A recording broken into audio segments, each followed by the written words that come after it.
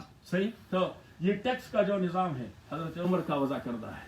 Revenue کا جو نظام ہے حضرت عمر رضی اللہ تعالیٰ کا وضع کردہ ہے. باقاعدہ فوج کا جو نظام ہے حضرت عمر کا وضع کردہ ہے. باقاعدہ پولیس کا جو نظام ہے. بلکہ میں نے اس بار وہاں ایک مینز پولیس ٹریننگ سینٹر میں میں نے کہا آپ اچھے لوگ ہیں پاکستان میں نے کہا آپ اچھے لوگ ہیں, آپ ابھی تربیت کر پا جائیں گے اور آپ فیلڈ میں چلے جائیں گے. میں نے کہا آپ دست و بازو ہیں اسٹیٹ کے, اس ریاست کے, لیکن دیکھیے آپ اپنے دست و بازو کو صحیح جگہ استعمال کرتی ہیں یا غلط جگہ.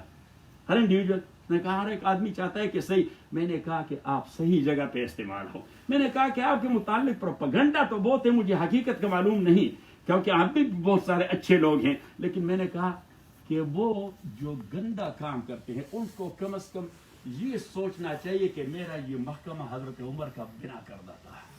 تو قیامت کے دن اگر حضرت عمر مجھے کہہ دے کہ میں نے یہ آپ کا محکمہ اس لیے بنایا تھا جو آپ کر رہے تھے, اور میں نے بہت سارے نوجوانوں کو دیکھا جو ایسا یا ایسے جو اس قسم کے بن رہے تھے آفیسر کہ ان کے آنکھوں میں آنسو آ گئے.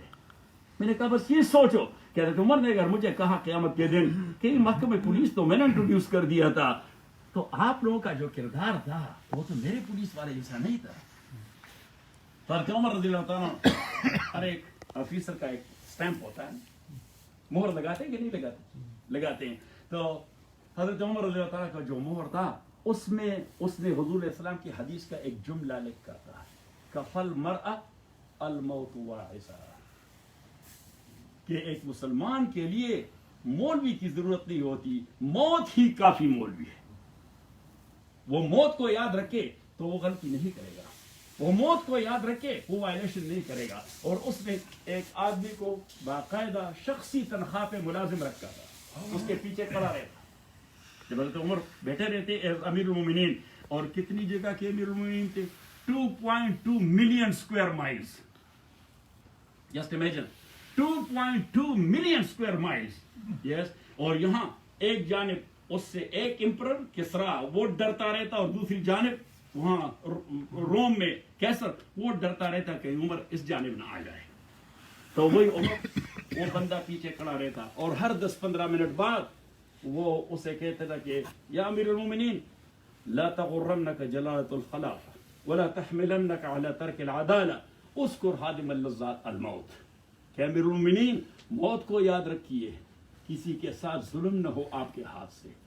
حضرت عمر فرماتے ہیں جب یہ مجھے تذکیر کرواتا ہے تو میرے اوپر خوف طاری ہو جاتا ہے خدا کا کہ موت نے تو آنا ہی ہے, کیا جواب دوں گا. لیکن جب حضرت عمر رضی اللہ تعالیٰ کی داڑھی میں سفید بال آئے تو اس نے اس آدمی سے کہہ دیا آپ کی ڈیوٹی اب تبدیل ہو گئی, ابھی آپ کوئی دوسرا کام کریں گے. اس نے کہا وَلَا أُذَكِّرُ لَكَ الْمَوْتَ, میں موت کی یاد دہانی نہیں کرواؤں گا.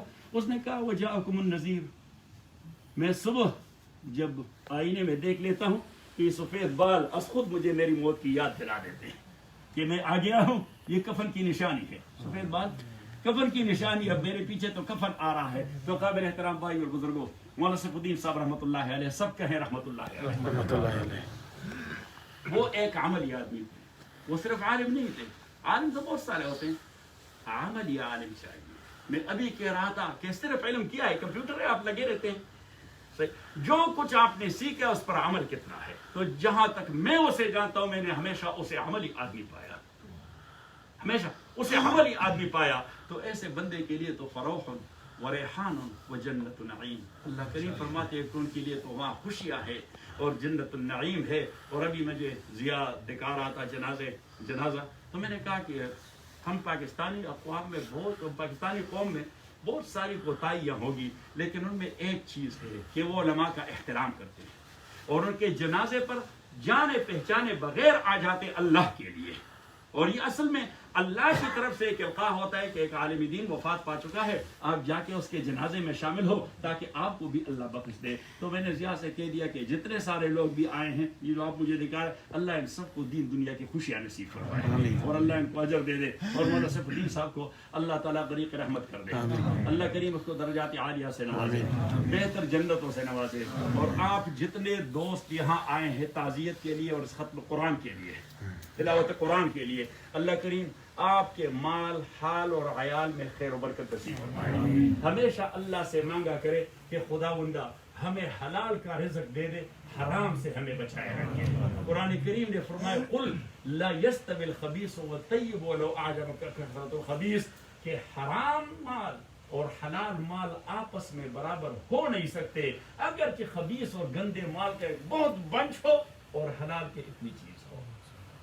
تو اللہ کریم آپ سب لوگوں کو ڈھیر سارا حلال دے دے، حرام سے اللہ آپ کو بچائے رکھے. ایک بار الحمد اور 3 بار قل هو اللہ احد پڑھیں.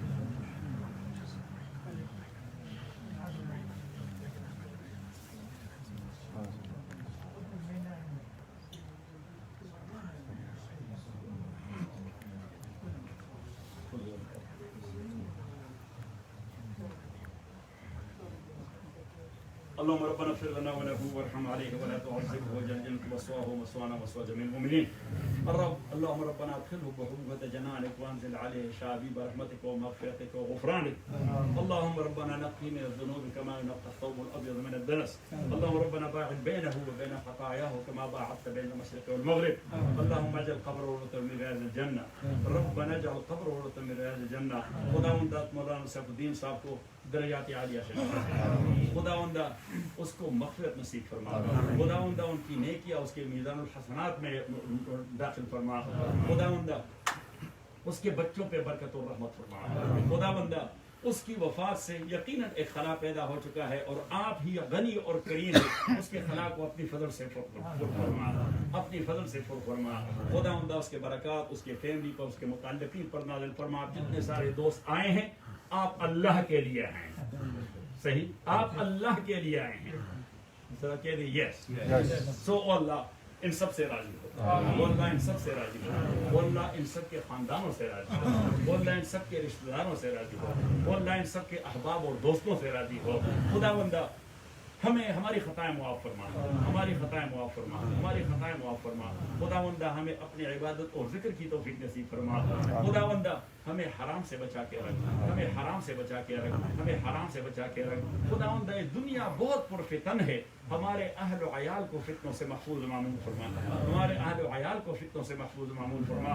ہمارے اہل و عیال کو فتنوں سے محفوظ معمول فرما. یہ جو وبا اور پینڈیمک ہے خداوندہ اس کا ازالہ فرما، خداوندہ اس کا ازالہ فرما، خداوندہ اس کا ازالہ فرما. وصلی اللہ تعالی علی خیر خلقہ محمد و آلہ وصحبہ اجمعین برحمتک.